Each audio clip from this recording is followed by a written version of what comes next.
الحمد لله رب العالمين والصلاة والسلام على أشرف الأنبياء والمرسلين نبينا محمد وعلى آله وأصحابه أجمعين أما بعد. கனிமிக்க சகோதர சகோதரிகளே, மார்க்க சட்டங்கள், ஷரியத் சட்டங்கள் தொடர்பான இந்த வகுப்பில் இஸ்லாம் பெண்களுக்கு தரக்கூடிய சொத்துரிமை குறித்து இன்ஷா அல்லாஹ் சில விஷயங்களை தெரிந்து கொள்வோம். கனிமிக்க சகோதர சகோதரிகளே, இஸ்லாம் பெண்களுக்கு உரிமைகள் தருவதில்லை என்பதாக பரவலாக இந்த உலகத்திலே இந்த ஊடகங்களை பயன்படுத்தி குற்றச்சாட்டு வைக்கிறார்கள். ஏற்கனவே நாம் ஒரு வகுப்பிலே பேசியிருக்கிறோம். இஸ்லாம் எவ்வாறு பெண்களை கண்ணியப்படுத்துகிறது, இஸ்லாம் பெண்களுக்கு அவர்களுக்கு உண்டான உரிமையை தரக்கூடிய ஒரு மார்க்கம், எப்படி ஒரு பெண் குழந்தை பிறந்தால் அதை நற்செய்தி என்பதாகவும், ஒரு பெண் குழந்தையை வளர்த்தால் சுமையாக நினைக்காமல் அதை வளர்த்தால், பெண் குழந்தையை வளர்த்து ஒரு நல்ல இடத்தில் திருமணம் செய்து கொடுத்து தன்னுடைய பொறுப்பை சிறப்பாக நிறைவேற்றினால் அந்த பெற்றோருக்கு சொர்க்கம் வழங்கப்படுவதாகவும், இப்படியெல்லாம் ஒவ்வொரு நிலையிலும் குழந்தையாக இருக்கும் பொழுது அந்த பெண் வளர்ந்த பிறகு ஒரு மனைவியாக இருந்தால் அந்த மனைவிக்கு ஒரு அந்தஸ்து, ஒரு ஆணுக்கு அல்லாஹ் சுப்ஹானஹு வ தஆலா இந்த உலகத்தில் பயன் தரக்கூடிய பல விஷயங்களை வழங்கி இருக்கிறான். அதில் மிக பயனுள்ள ஒன்று என்று சொன்னால் அது நேர்மையான சாலிஹான ஒரு மனைவி என்று மனைவிக்கு உண்டான ஒரு அந்தஸ்து. அதே மனைவி குழந்தையை பெற்றெடுத்து ஒரு குழந்தைக்கு தாய் என்று வந்தால் தாய்க்கு மார்க்கத்தில் வழங்கப்பட்ட அந்தஸ்தை குறித்து என்ன சொல்வது, எத்தனை ஆதாரங்கள் குர்ஆனிலும் ஹதீஸிலும். ஒரு நபித்தோழர் நபிகள் நாயகம் ஸல்லல்லாஹு அலைஹி வஸல்லம் அவர்களிடத்தில் வந்து சொல்வார், யா ரசூலல்லாஹ்,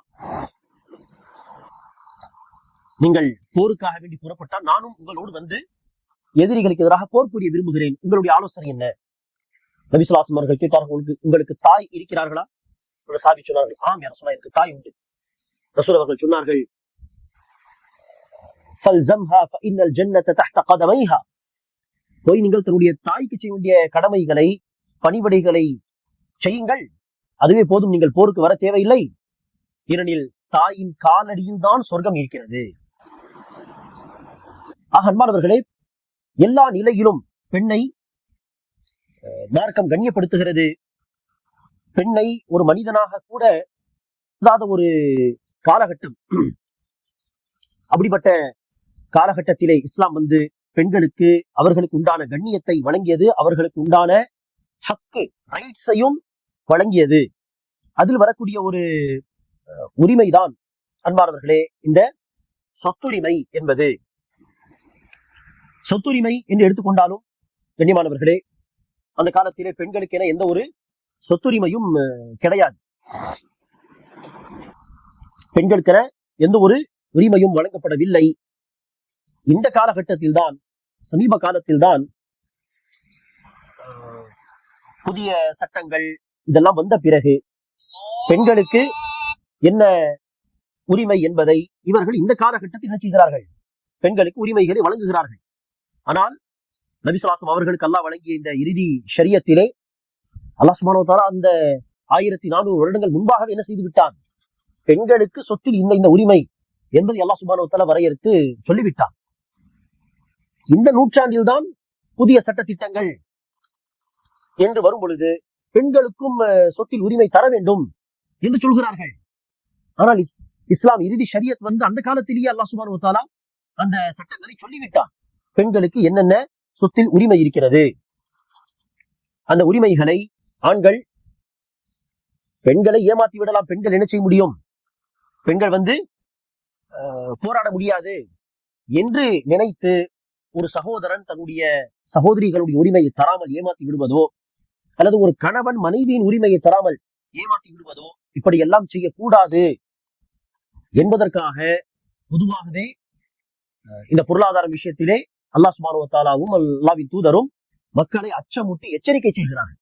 யாரும் பொதுவாகவே யாரும் ஏமாத்தி விடக்கூடாது. குறிப்பாக பெண்கள் பலவீனமானவர்கள் என்பதாக நினைத்து ஏமாற்றி விடவே கூடாது என்பதற்காக நபிகள் நாயகம் ஸல்லல்லாஹு அலைஹி வஸல்லம் அவர்கள் அச்சமூட்டி எச்சரிக்கை செய்கிறார்கள். ஒரு ஹதீஸிலே ரசூலுல்லாஹ் சொல்கிறார்கள், இஸ்தௌசு பின்னிசாஇ கைரா, பெண்கள் விஷயத்திலே நன்மையான விதத்தில் நடந்து கொள்ள வேண்டும் என்று நான் உங்களுக்கு உபதேசம் செய்கிறேன். நன்மையான விதத்தில் நடந்து கொள்ளுங்கள். பெண்கள் விஷயத்திலே நன்மையான விதத்தில் நடந்து கொள்ளுங்கள். இன்னொரு ஹதீஸிலே ரசூலுல்லாஹ் சொல்கிறார்கள், அல்லாஹும்ம இன்னி உஹ்ரிஜ் ஹக்க الضعيفين اليتيم والمرأة. யா அல்லாஹ், அனாதை மற்றும் பெண்ணுடைய இரண்டு பலவீனமானவர்கள், அதில் ஒருவர் அனாதை, இரண்டு பெண், இந்த இரண்டு பலவீனமானவர்களுடைய உரிமைக்காக யா அல்லாஹ் நான் உன்னிடத்தில் முறையிடுகிறேன்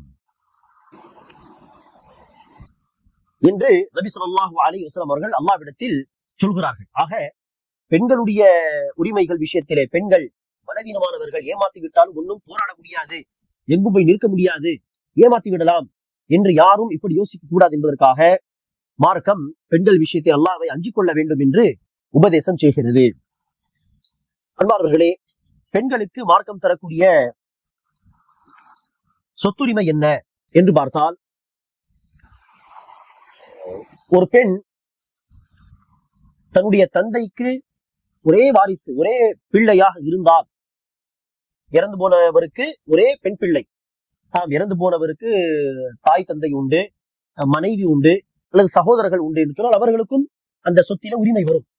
இறந்து போனவருடைய தாய் தந்தைக்கும், இறந்து போனவருடைய மனைவிக்கும், இறந்து போனவருடைய சகோதர சகோதரிகள் இருந்தால் மகள் என்கிற ஒரே ஒரு வாரிசு இருக்கும் நிலையில், அப்படி இருக்க அந்த மகளுக்கு பாதி சொத்து,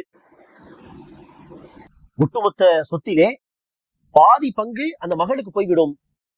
தாய் தந்தைக்கு ஒரு பங்கு, வைஃபுக்கு ஒரு பங்கு, சகோதர சகோதரிகள் இருந்தால் அவர்களுக்கு ஒரு பங்கு என்று இஸ்லாம் சொல்கிறது.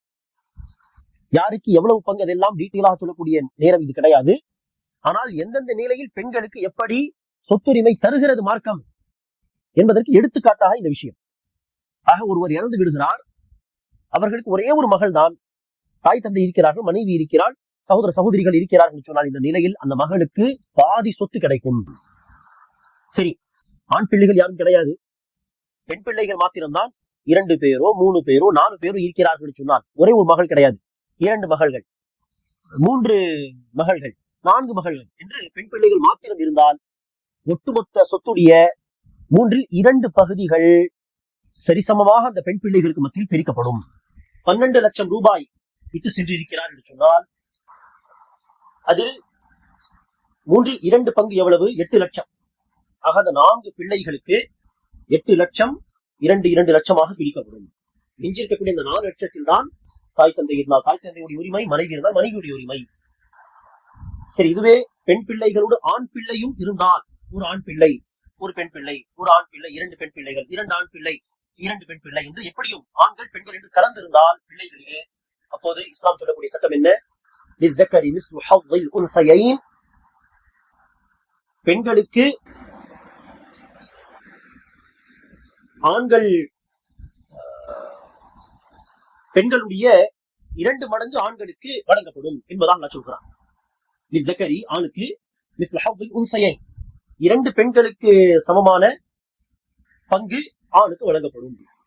அதாவது என்ன? 8 லட்சம் இருக்கிறது என்று சொன்னால், ஒரு பெண் பிள்ளை 2 ஆண் பிள்ளைகள் இருந்தால் அந்த 2 ஆண் பிள்ளைகளை 4 பேராக கணக்கிட வேண்டும். பெண் பிள்ளையை ஒரு தலையாகவும் ஆண் பிள்ளைகளை 2 தலையாகவும் பிரிக்க வேண்டும். அந்த விதத்திலே உதாரணத்திற்கு 2 பெண் பிள்ளைகளும் 2 ஆண் பிள்ளைகளும் இருக்கிறார்கள் வைத்துக் கொள்ளுங்களேன். 2 ஆண் பிள்ளைகள், 2 பெண் பிள்ளைகள், 2 பெண் பிள்ளைகள் 2 தலை, 2 ஆண் பிள்ளைகளை 4 பேராக கணக்கிட்டு மொத்தம் 6 தலைகள், 6 பங்குகள். ஆக 8 லட்சம் இருந்தால் அதை 6 பங்காக பிரித்து, உதாரணத்திற்கு பெண்களுக்கு ஒரு பங்கு கொடுத்து ரிமைனிங் 4 பங்கை 2 பங்கு அந்த 2 மகன்களுக்கு மத்தியில் கொடுக்க வேண்டும்.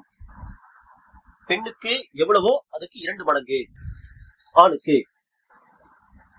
சரி, ஏன் பிள்ளைகளில் ஏன் இந்த வித்தியாசம் என்று கேட்டால், ஆணுக்கு சொத்தில் 2 மடங்கு அல்லாஹ் ஏன் தருகிறான் என்றால், ஆண் மீது செலவு செய்ய வேண்டிய பொறுப்பு இருக்கிறது. பெண் மீது எந்த நிலையிலும் செலவு செய்யக்கூடிய பொறுப்பு கிடையாது நேரடியாக. ஆனால் ஆணுக்கு கணவனாக இருந்தாலும் செலவு செய்ய வேண்டும், பிள்ளையாக இருந்தாலும் தாய் தந்தைக்கு செலவு செய்ய வேண்டும். ஏன் தந்தை இல்லை சகோதரிகள் இருக்கிறார்கள் சொன்னால் அந்த சகோதரிகளை அரவணைக்கக்கூடிய பொறுப்பும் அந்த சகோதரன் மீது வரும். அந்த பொறுப்பு எல்லாம் பெண் மீது கிடையாதே. ஆக பொருளாதார ரீதியாக இவருக்கு செலவு அதிகமாக உண்டு, ஆக பங்கும் அதிகம். அதே இடத்தில் அந்த பெண்களுக்கு திருமணம் செய்யும் பொழுது மனக்கொடை கேட்டு வாங்கக்கூடிய ஒரு உரிமையும் இஸ்லாம் தருகிறது. ஆனால் ஆண்களுக்கு அப்படி கிடையாது. ஆண்கள் தான் செலவு செய்து திருமணம் செய்ய வேண்டும். பெண்களுக்கு இஸ்லாத்தின் அடிப்படையில் திருமணம் முடித்தால் பெண் வீட்டார் மீது எந்த ஒரு செலவும் கிடையாது. ஆனால் பிரச்சனை என்ன? பல முஸ்லிம்களாக இருந்து கொண்டு இஸ்லாத்தை பின்பற்றக்கூடியவர்கள் என்பதாக சொல்லிக் கொண்டு இஸ்லாம் சொல்லக்கூடிய வழிமுறையில் திருமணம் செய்வதில்லை பெரும்பாலும். ஆதலால் பெண் வீட்டார் மீதும் திருமணம் என்பது சுமையாக மாறிவிட்டது. மற்றபடி இஸ்லாத்தின் அடிப்படையில் சொல்வதாக இருந்தால் பெண் வீட்டார் மீது ஒரு பைசா செலவு கிடையாது. திருமணத்தில் செலவுகள் என்று ஏதாவது இருந்தாலும் அது ஆண் மீதுதான். ஆம், பெண் மீது செலவு கிடையாது. ஆனால் பெண்ணுக்கு மனக்கொடை என்று கேட்டு வாங்கக்கூடிய உரிமையை இஸ்லாம் தருகிறது. ஆக ஒரு நல்ல இடத்திலிருந்து வரன் வருகிறது என்று சொன்னால் அந்த பெண் நிச்சயிக்கலாம் அவர்களுடைய சக்திக்கு ஏற்ப பார்த்து இவர்களால் இவ்வளவு கொடுக்க முடியும் என்று பார்த்து அவருடைய சக்திக்கு ஏற்ப 1 சவரன் தாருங்கள், 2 சவரன். பெரிய பணக்காரர்களாக இருந்தால் உதாரணத்திற்கு 10 சவரன் தாருங்கள் கேட்கலாம், அனுமதி உண்டு. ஆக பெண்ணுக்கு மகர் என்கிற உரிமையும் இஸ்லாம் தருகிறது. அதேபோல் செலவு செய்யக்கூடிய பொறுப்பு கிடையாது. ஆனால் ஆண் மீது எல்லா விதத்திலும் செலவு செய்யக்கூடிய பொறுப்பு உண்டு. அதுக்காக சொத்தில் மாத்திரம் பெண்ணை காட்டிலும் ஆணுக்கு அதிகம் பங்கு. இதே மனைவியாக வந்தால் பெண் மனைவிக்கும் உரிமை உண்டு. இறந்து போனவருக்கு பிள்ளைகள் யாரும் இல்லை என்று சொன்னால் 4/1 பகுதி மனைவியுடைய பங்கு. உதாரணத்திற்கு 8 லட்சம் விட்டு போனால் 2 லட்சம், இப்படி 4/1 பங்கு. பிள்ளைகள் இருந்தால், இறந்து போனவருக்கு பிள்ளைகள் இருந்தால் தாய்க்கு, அதாவது அந்த பிள்ளைகளுடைய தாய் அல்லது அந்த இறந்து போனவருடைய மனைவி என்று சொல்லிக் கொள்ளலாம். இறந்து போனவருக்கு பிள்ளைகள் இருந்தால் இறந்து போனவருடைய மனைவிக்கு 8/1 பங்கு. அதே தாயாக இருந்தால் தாய்க்கும் என்னது, எல்லா நிலையிலும் தாய் இருந்தாலே இறந்து போனவருடைய சொத்திலிருந்து 6/1 பங்கு, சில சமயம் 3/1 பங்கு. மற்ற யார் பிள்ளைகள் இருக்கிறார்களா இல்லையா என்பதையெல்லாம் பொறுத்து பார்த்தால் சில சமயம் 6/1 பங்கு தாய்க்கு, சில சமயம் தாய்க்கு 3/1 பங்கு, 1/3, 1/3 அல்லது 1/6. இப்படி நெருங்கிய உறவினர்களாக இருந்தால் எப்படி ஆண்களுக்கு கண்டிப்பாக சொத்து கிடைக்கும், அதே போல்தான் நெருங்கிய உறவினர்களாக இருந்தால் இறந்தவருக்கு பெண்களுக்கும் அவசியம் சொத்தில் உரிமை உண்டு. சொத்தில் உரிமை இல்லாமல் போகாது. ஆக இஸ்லாம் பெண்களுக்கு சொத்துரிமை தரக்கூடிய, சொத்துரிமை மாத்திரமல்ல எல்லா விதமான உரிமைகள் தரக்கூடிய, பெண்களுக்கு கண்ணியம் வழங்கக்கூடிய, பெண்களுக்கு வாழக்கூடிய உரிமை தரக்கூடிய, பெண்களுக்கு சொத்தில் உரிமை வழங்கக்கூடிய, பெண்களுக்கு அவர்களுக்கு உண்டான அந்தஸ்தை வழங்கக்கூடிய ஒரு மார்க்கம், பெண்களுடைய உரிமையை காக்கக்கூடிய ஒரு மார்க்கம் தானே தவிர பெண்களுடைய உரிமைகளை அபகரிக்கக்கூடிய ஒரு மார்க்கம் கிடையாது என்பதை நாம் இந்த சட்டங்கள் மூலியமாக புரிந்து கொள்ள முடியும். அல்லாஹ் சுப்ஹானஹு வ தஆலா நமக்கு இஸ்லாத்தின் சட்ட திட்டங்களையும் இஸ்லாத்தின் கொள்கையும் படித்து, இஸ்லாம் இது நம்மை படைத்த இரட்சகன் வழங்கிய மார்க்கம், இது இறைவனால் வழங்கப்பட்ட ஒரு ஷரியத், இது உண்மை கொள்கை இது என்பதை உணர்ந்து உளப்பூர்வமாக அந்த இஸ்லாத்தை தன்னுடைய வாழ்க்கையில் கொள்கையாலும் அமல் ரீதியாகவும் அமல்படுத்தக்கூடிய வாக்கியத்தை தருவானாக. ஆமீன். அஸ்ஸலாமு அலைக்கும் வரஹ்மத்துல்லாஹி வபரகாத்துஹு.